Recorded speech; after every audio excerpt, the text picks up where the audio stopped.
Hi, എല്ലാവർക്കും നമസ്കാരം. പുതിയ വീഡിയോയിലേക്ക് സ്വാഗതം. ഇന്ന് ഞാൻ വീട്ടാവശ്യത്തിന് വേണ്ടി കൃഷി ചെയ്യണ കുറച്ച് പാവയ്ക്ക വെറൈറ്റികൾ കാണാം. ഇത് നല്ല മുള്ളുള്ള ടൈപ്പാണ്. നല്ല നീളം വരും.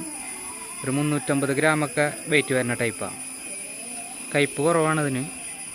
പിന്നെ എൻ്റെ കയ്യിലുള്ളൊരു വെറൈറ്റി നീളം കുറവാണ്, നല്ല ഉണ്ടായിട്ട്, അതും മുള്ളുള്ള ടൈപ്പ് തന്നെയാണ്.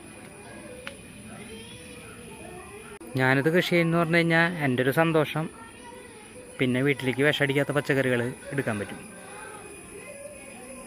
പിന്നെയുള്ളത് ഈ പച്ച, നല്ല പച്ച പാവയ്ക്കാണ്. ഇതിപ്പോൾ ആദ്യമായിട്ടുണ്ടായി കാണുന്നതാണ്. കയ്പുണ്ടോ ഇല്ലയോ എന്ന് അറിയാൻ പറ്റിയില്ല. ഇത് പറിച്ചിട്ടില്ല ഇതേവരെ. ഇത് ആദ്യമായിട്ടുണ്ടായി നിൽക്കുന്നതാണ്.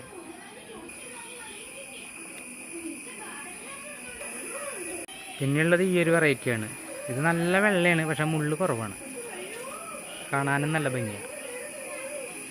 ഈ പാവൻ്റെ വിത്തെല്ലാം ഇവിടെ കൃഷി ചെയ്യണ ഒരു ചേട്ടൻ്റെ കയ്യിൽ നിന്ന് വാങ്ങിയത്. 20 വിത്താണ് ആൾ തന്നത്. അതിൽ ഈ പറഞ്ഞ 4 വെറൈറ്റി പാവയ്ക്കും ഉണ്ടായിട്ടുണ്ട്.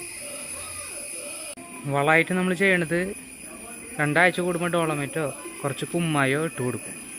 ഇപ്പം നല്ല മഴയായ കാരണം കപ്പലി പിണ്ണാക്കൊന്നും പുളിപ്പിച്ചൊഴിക്കണില്ല. അപ്പോൾ രാസവളം ചെറുതായിട്ടൊന്ന് കടക്കിട്ട് കൊടുക്കും. അത് നനയ്ക്കും നല്ലോണം. പാവയ്ക്കേന്ന് ഒരു 3-4 വിത്തിന് നിർത്തുന്നുണ്ട്. എല്ലാ ടൈപ്പിൽ നിന്നും ഒരു 3-4 വിത്തിന് നിർത്തും. ഒരു പാവയ്ക്ക കുപ്പിയിലാക്കി നിർത്തിയിട്ടുണ്ട്. കായ്ച്ച കുത്തൂല്ല. അപ്പോൾ ചെറിയൊരു ഭംഗി തോന്നിയിട്ട് അങ്ങനെ നിർത്തി വെച്ചേക്കണതാണ്. പാവയ്ക്കയുടെ വിത്ത് വേണ്ടവർ ഒന്ന് കമൻറ്റ് ചെയ്യുക. വീഡിയോ ഇഷ്ടപ്പെട്ട ലൈക്ക് ചെയ്യുക, ഒന്ന് ഷെയർ ചെയ്യുക. പുതിയൊരു വീഡിയോയുമായിട്ട് വീണ്ടും കാണാം.